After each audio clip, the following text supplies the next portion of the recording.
Good morning and welcome to the 14th annual Taking the Next Step program. Tremendous turnout on a beautiful Chicago winter morning on a Saturday. My name is Tom Farrell. I'm the Vice President for Alumni Relations and Development at the university. And on behalf of the university, the college, and the Alumni Association, let me begin by offering a special welcome to the class of 2012 and the class of 2013.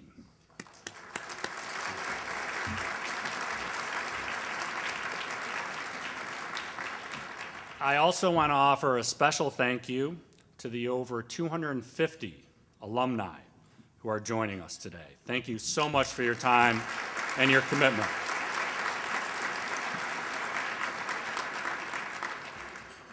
As everyone in this room knows, the University of Chicago is renowned for its commitment to critical thinking and intellectual discovery. But those who know it best, our alumni and our students, know it's also defined by its sense of community.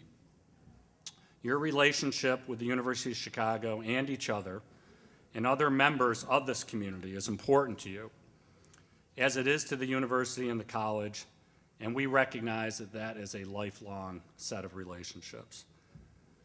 This program, Taking the Next Step, was launched by the college and the university to foster and build that community, so students can interact with each other as you begin to plan the next stage in your life, and that alumni can help you in that process.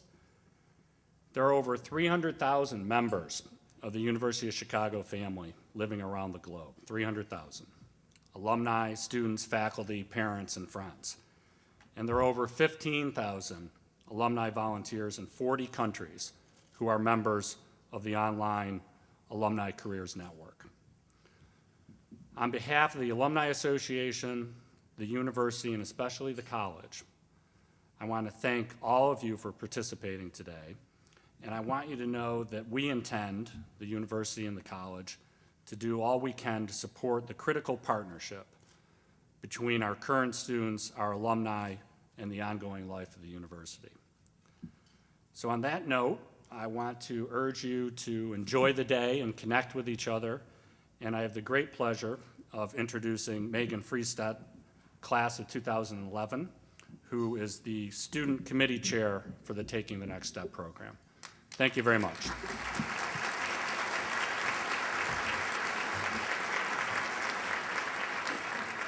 Okay. Good morning. On behalf of the college and the Taking the Next Step Planning Committee, I'd like to welcome you to this year's Taking the Next Step. I would like to thank all of the alumni who are here today with us for braving this Chicago winter's morning. We are very excited to have you here today. I'm Megan Friestedt, the fourth-year chair of Taking the Next Step. I was asked to speak to you today about my prior experience at Taking the Next Step. Little did they know, I've never actually been to the event. Job interview lesson number 1, if they didn't ask, don't tell. But seriously, it was with extreme displeasure that I missed TNS my second year due to family obligations and my third year due, sadly, to studying abroad in Barcelona. Well, I can't quite claim displeasure at that. So, in order to prepare for my speech today, I did what every good University of Chicago student does when needing to find an answer to a question. I asked my friends for some tips about making the most of the day. And here's what I came up with. First, take notes. Okay, you don't have to write down everything I'm saying right now, although I would appreciate it. But really, although you may not think everything a speaker is saying is necessarily important at the moment, you'd be surprised how enlightening notes from an event like today's can be in the future. Second, use this as an opportunity to start thinking about what you want to do and meet people in industries you're interested in, or even might think you're interested in.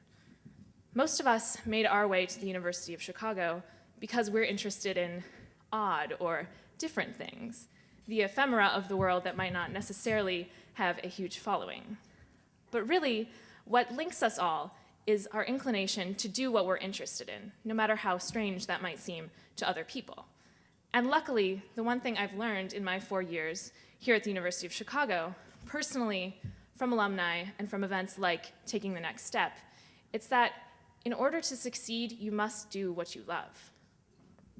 The alumni you'll speak with today will likely have taken different paths to get where they are and give you different, sometimes even conflicting, advice about how to follow a career path, if you will. But the thing they'll likely all hold in common is that they love what they do. So I urge you then to take this as an opportunity to think about what it is you'd be most excited to do with your life. And think about ways to get there, keeping in mind that although you may have to pay your dues in your field, and I guarantee you that won't be easy, that excitement, love of your work, and happiness aren't just to be had down the road once you've secured a full-time job in your field. Every day, including today, is a part of your path, but also a part of your life. So have a little fun along the way, and make a point to choose the path that's right for you. And finally, ask questions and make contacts. Many of you will probably have questions, rightfully so, as the day goes on. Hint, this lunch is a great opportunity both to meet one-on-one with alumni in your field, but also to start formulating the bigger questions you might have at this afternoon's panels. I urge you to speak up, ask questions, and not to hesitate. I have missed too many opportunities to ask important questions of important people in my time due to fear. I urge you not to make the same mistakes. Trust me, just start talking and it'll be a lot easier. These alumni are here to share their experiences with you, and invariably their favorite parts of TNS are their interactions with students. So show them a good time and have some fun yourselves. Enjoy your lunch, and the program will continue after dessert is served.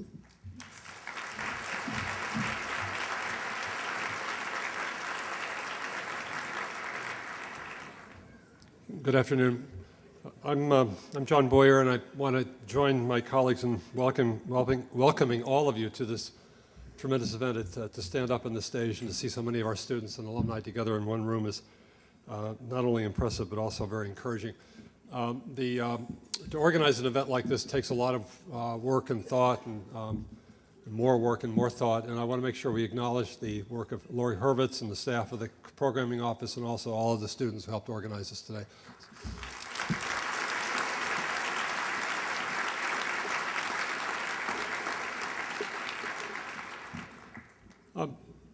Universities are wonderful institutions because they are, by their very nature, transgenerational. And we see multiple generations in the room today. We see our current students, who in a sense are the generation of the present of the university, people who have come to know and to learn, to study and to grow at this great university in the college. And we also have many hundreds of our alumni present, folks from past generations who live in the present, obviously, but who have memories from the past, and for whom the kind of university that we are is very important, because it's the kind of university we promised them at that time that we would be and stay and remain being. And then together we are all of us a community of the future, because we're all working to preserve this great university. It's a very powerful way of defining and protecting the kind of future that we want to have for ourselves, for our communities, and for our nation. I think the event is significant, therefore, because it is so naturally part of the very work of the university. It's an educational event, and this is an educational institution. And in the first instance, that's what we do best, when we educate young people to engage the world. But also, it's a university that has wanted to engage the world. And sometimes people will ask, well, why are you doing something like this? What has this to do with higher education or liberal education? And I think Harper, our first president, had it right in arguing that the university really has two missions. One is to be a spectacular place for education, for research, for the life of the mind, for educating people to share the values of scholars, to understand the importance of not being frightened in the face of complexity, of being able to appreciate the creativity of new knowledge and all of the things that we do so well. But Harper was also convinced that it was then important to take people trained in those traditions and let them become leaders in our society, not to hide them under a proverbial bushel basket. And that this dual mission of liberal education and engagement and leadership of our nation was actually part of the whole of the identity of the university. And I think that's what this event today so beautifully symbolizes. a commitment of the college to the basic values of liberal education, which we have followed with great dedication and I think great success over the last century, but also an acknowledgement that you, our current generation of students, this is not an education just for yourselves, it's an education for the society in which you live. It's an education in which we are very confident that you will be successful, not just for personal reasons, but also because it's important to our communities and important to our nation. Cardinal Newman, the great 19th century English divine and writer on higher education, once said that in the higher world it is otherwise, but here below, to live is to change, and to be perfect is to have changed often. We all face lives of change. You face, our students, lives of enormous change. I think one of the things that you will learn today by the wonderful stories of our alumni is the education that you're giving yourselves. There's no better way of preparing to change and change often than to have a Chicago education. So I want to thank you all for coming. I want to thank you, especially our alumni and our faculty, for turning out in such numbers and with such conviction.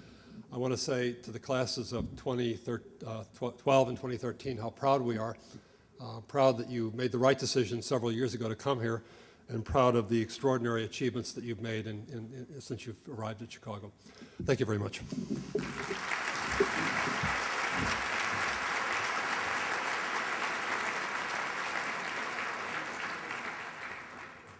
Thank you, Dean Boyer. Good afternoon.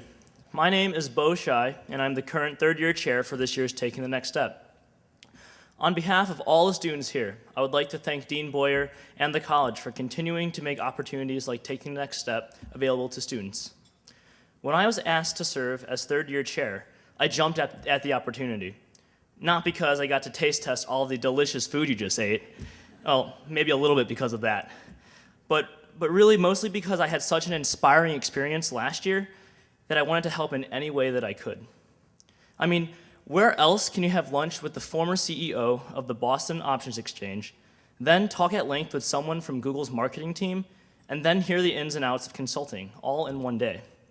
This is truly an exciting event, and I urge all of you, especially my fellow third years going through internship recruitment season, to talk to everybody that you can. The stories and advice that you hear may surprise and inspire you as they did for me last year. Ask whatever questions come to your mind, and don't worry about impressing the important-looking guy from XYZ firm.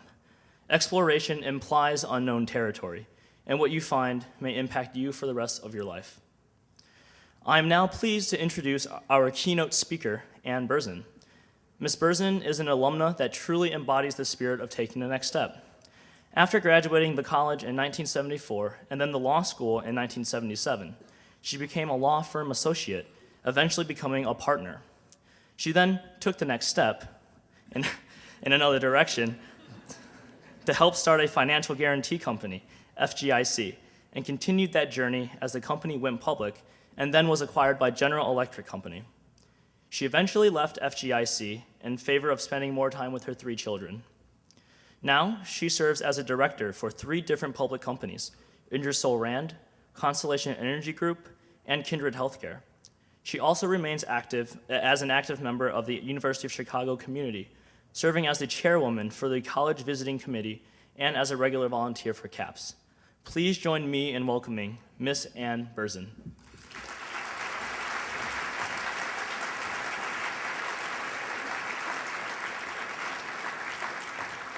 Thanks, Bo. How great this is. Those alumni like myself who graduated a long time ago, 1974, when we come back, we're always have this mixture of pride and resentment. We love the fact that the SAT scores go higher, higher, higher, because that enhances our credential. And we resent that events like this did not happen for us. So I'm just really thrilled to be here. I've decided not to do what you might think I'm going to do, which is to take you through my own personal career path. And the reason for this is, remember, I graduated in 1974, and frankly, the University of Chicago has a fabulous history department. So if you're interested in some ancient history, I know Dean Boyer can recommend some courses to you. But what I would like to share with you today are some timeless pieces of advice many of which I learned the very hard way by making mistakes. But once I did learn them, they helped me to advance my career. And I've tried my little spiel out here on a whole host of audiences in all different age groups to see whether or not I'm missing the mark. And perhaps because they include people like my children, my husband, people who feel they owe me something, they all say, oh, no, this is right. So we'll see how it goes. The first concept that I wanted to discuss with you is what I call the story about you. And by story, I mean the stereotype, the blanket statement, the statement that paints with a broad brush. So we're going to start with a little audience participation. Let's make sure you understand this concept.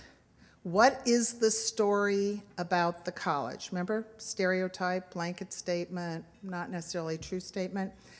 What is the story about the college? Oh, come on, you know this. It's the place where fun comes to die. You're absolutely right. And yet, if I ask any of you this question, who among you have never had a moment of fun at the University of Chicago? No one will raise their hand. And so the thing to understand about these stories are there is a kernel of truth. There's no doubt it's harder work here than, say, shall we say, Harvard? I don't know. I know something about that too, by the way. But the point is there is a kernel of truth. It's hard work. So now we're going to turn to the story about you. Here's an excerpt, which I will have to read, from a Time magazine article entitled, Now, the Self-Centered Generation. Deeply worried about an economy that is fraught with future uncertainties, overwhelmingly concerned with preparing for lucrative and satisfying jobs, today's college students can be fairly characterized as the self-centered generation. Today's students are chiefly concerned with their own personal lives. The mood is, I'm here for me. So from an employer's perspective, not too flattering, right? But before you head for the exits, let me tell you that this article was printed in Time magazine in 1974, and it's an article about my generation. But you don't get off the hook so easily. Now let's understand the story about you. This is from the New York Times of last year. As they've entered adulthood, the they here is you, by the way. As they've entered adulthood, they have inspired a number of books about how unmanageable they are in the workplace. The behavior of many of this year's college seniors might further fuel this storyline. They are graduating into a labor market decimated by the worst economic downturn since the Great Depression. Yet despite the fact that the new graduates are in no position to pose conditions for employers, many are increasingly declaring themselves unwilling to work more than 40 hours a week. Graduates are turning down jobs in high numbers if the work doesn't match their self-assessed market value. So what's my point? Every generation enters the workforce with a story about it. These stories are not invented out of whole cloth. Like the story about the college, there's a little germ of truth in it. The employers that I talked to about your story in the last month, since I've been asked to speak, I thought it was important for me to go out and do a little due diligence. They all had their own horror stories to share, confirming the story about you. But this can be a huge competitive advantage for you, and that's really my message to you today. If in knowing the story, remember the story about you, you make it your business to show it is not the story about you personally. And what I want to talk about is how you do that, how you gain competitive advantage as an individual in whatever career you choose to pursue. At the beginning of my remarks, I noted that the business environment has changed dramatically, and that's why we're not going to take you down the history of my past. There's tremendous global competition. Many of you have taken courses about this. Some of you may have read The World is Flat or other really depressing books about it. Technology. Right now, perhaps you think of technology completely as your friend, and your number one concern is when will Apple drop the price on that iPad? But in fact, once you get into the workplace, technology is not completely your friend, as many of the alums here can attest. Given the state of technology, you can be reached 24/7 in any part of the world you want to go. Your customers can hunt you down like a dog, and you can be deprived of any downtime that you thought you would have, because in the old days, you'd write a document. I used to be a lawyer. You'd write a document, you'd FedEx it out, get there the next day, they'd get it in the afternoon, maybe the next day they'd open it, then there'd be a few days later, then they'd give you comments. Well, now you email it to them, and before you even have taken your finger off the send button, they're starting to give you comments back.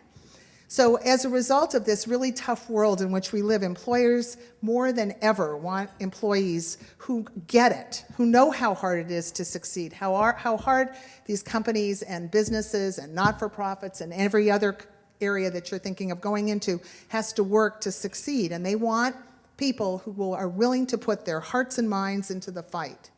There just isn't that much time for it to be all about you. Your University of Chicago education can be a tremendous competitive advantage. Let me simplify your entire experience at the University of Chicago by creating two different types of knowledge. The first is the subject matter. So we all get that. That's the stuff you learn in the class, the stuff you're graded on. And the other is the skills that allow you to take on the subject matter. How to develop a thesis and write a paper defending it, modes of thought and math that will allow you to tackle a hard problem, the scientific methods that lead to new discoveries. The short form, the way Chicago, I think, still probably talks about this is Chicago teaches you how to think. So you know that in your job, you will have to take on new subject matter. And hopefully you have some confidence that the thinking skills you have acquired at the University of Chicago will make you good at this. It absolutely will. But in the workplace, how you do something is every bit as important as what you do. These are the skills that enable you to dispel that unflattering story about yourself and create a compelling story instead. So I have my top 10 list of things that you can do to create a compelling story about yourself as you enter the workplace. These are all taken from my personal experience. I don't have time today to give you a personal anecdote about each of them, but rest assured they're pretty amusing ones about each, because I didn't come to these conclusions easily or in a straight line. But I do want to give you my full list, so I'm going to skip some anecdotes. Also, these are not ordered by importance. Depending on your work experience, you will do that. But I think they all have applicability. So the first one is learn the culture of your workplace. If you have studied abroad or studied a foreign civilization or traveled abroad on your own, you already know something about this. What's important is the customs, belief, dress, other attributes of these cultures are all different. When you first come to work, be a sponge. By the way, if the culture seems too different to you, maybe you're in the wrong place. But shame on you, because you can know about the culture before you accept the job. If on your list of questions you probe the culture of your potential employer, if you go and do an on-site interview, if you talk to young people who are in the company, you can understand, is this a good fit for me or not?